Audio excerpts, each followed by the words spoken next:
In Episode 4, we are tackling the most relentless opponent you face, your own negative self-talk. We will explore the neuroscience behind that inner critic and learn how replacing judgment with specific instructions can completely rewire your performance under pressure. The voice you've never questioned. Picture this. 2 minutes before the biggest game of your season. You're in the locker room, your cleats are laced, your hands are doing that thing where they won't stop moving, adjusting your jersey, tugging at your wrist tape, finding nothing useful to do. The noise outside the door is already building. And somewhere underneath all of that, a voice says something. It doesn't announce itself. It doesn't ask permission. It just arrives, quiet and certain, the way your own reflection arrives in a mirror, and you've never thought to question whether it's accurate. You're going to mess this up. Or maybe, everyone's watching, don't blow it. Or just, you're not good enough for this. Most people assume that voice is the truth, that it's reporting, that it's the most honest part of them, the inner critic who has no reason to lie, who has seen everything and keeps the real score. We trust it precisely because it sounds like us. Here's the strange part. It isn't reporting, it's generating. Most people, when they think about their own thoughts, imagine them as observers. Your mind watches what's happening, takes notes, and delivers accurate commentary. The commentary might be harsh, might be kind, but it's a reflection of reality. The voice is a mirror. This feels so obvious, it barely needs saying. And for most ordinary moments, noticing you're hungry, remembering you left your backpack somewhere, deciding what to order, something like it is true. The feeling of certainty is real. The sense of being described accurately is real. That doesn't mean the description is. What neuroscience has discovered over the past 30 years, through careful and sometimes painstaking work in brain imaging and cognitive psychology, is that the brain does not produce thoughts the way a mirror produces reflections. It produces them the way a director produces a film, selecting, cutting, emphasizing, constructing a version of reality that is shaped by 1,000 prior choices before a single frame appears on screen. Your inner voice is not a mirror, it is an editor. And like all editors, it has a point of view. Here's where that model begins to crack. A research team at the University of Thessaly reviewed 32 studies on athletes and self-talk, pooling the results into a single analysis. Across those studies, self-talk improved performance. That part held up consistently, but the more interesting finding was in the details of when and how. Athletes using instructional phrases, cues focused on technique and execution, outperformed athletes using motivational phrases on tasks that required precision and fine motor control. The more a skill demanded technical focus, the more it responded to instructional language. Telling yourself exactly what to do worked better than telling yourself you could do it.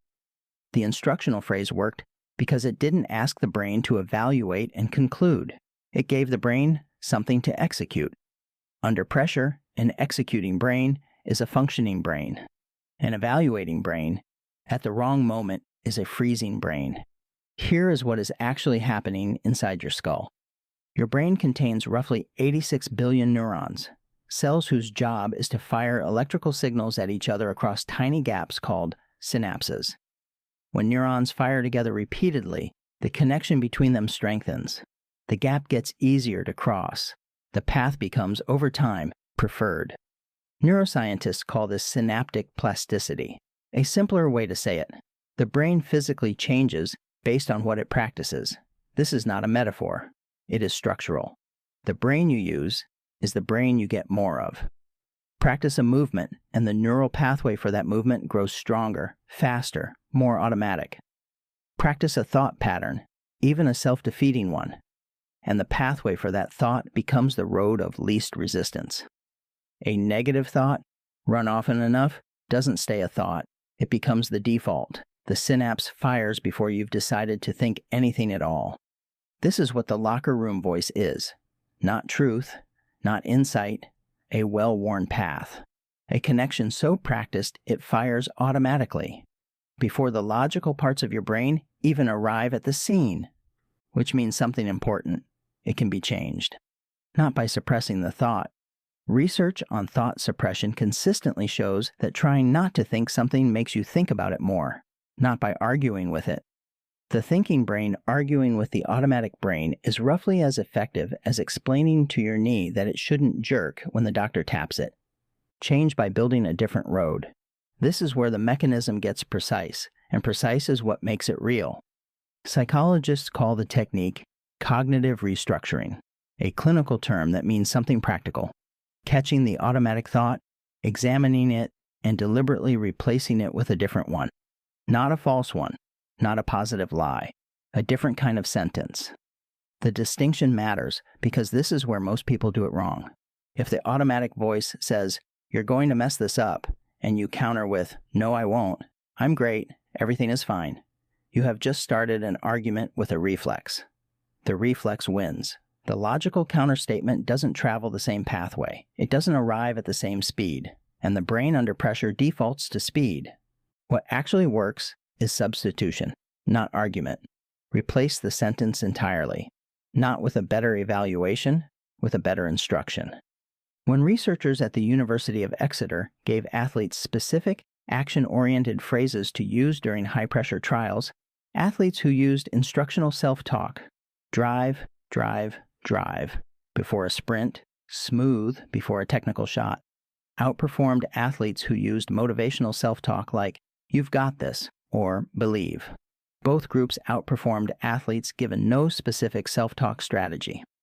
The instructional phrase worked because it didn't ask the brain to evaluate and conclude.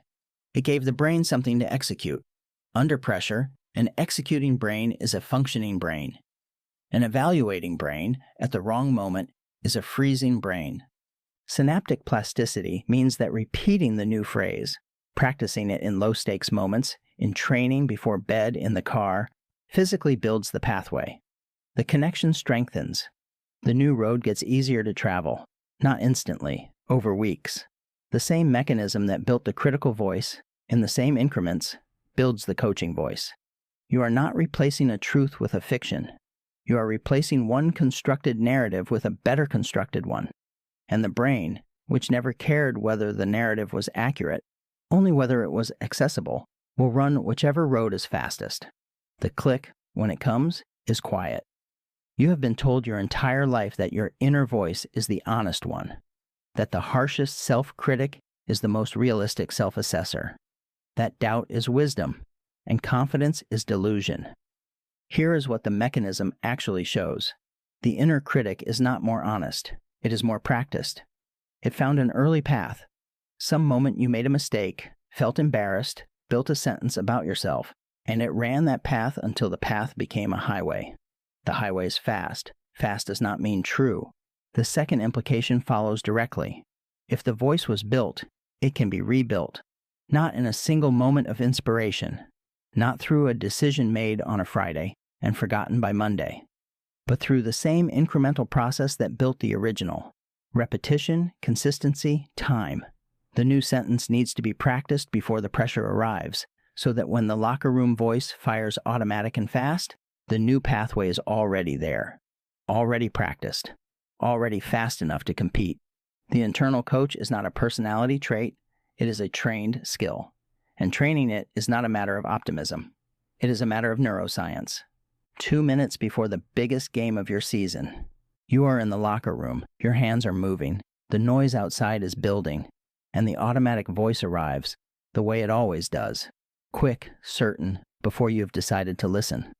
You catch it, not because you're extraordinary, because you've practiced catching it, because for 3 weeks in training, you've been running a different road, small repetitions, until the pathway is there. And in the half second between the automatic thought arriving and the brain committing to it, a gap that used to feel like no gap at all, you place a different sentence. First step, drive through. The brain does not argue. The brain does not need the sentence to be inspiring. It needs it to be specific and available and well-worn enough to fire. The door opens. You walk out. The voice that goes with you is the one you built. You've officially conquered the internal reset of your nervous system and your internal dialogue. Next time, as we kick off episode 5, we'll take these skills out into the chaos of the game by mastering the noise your body learns to ignore.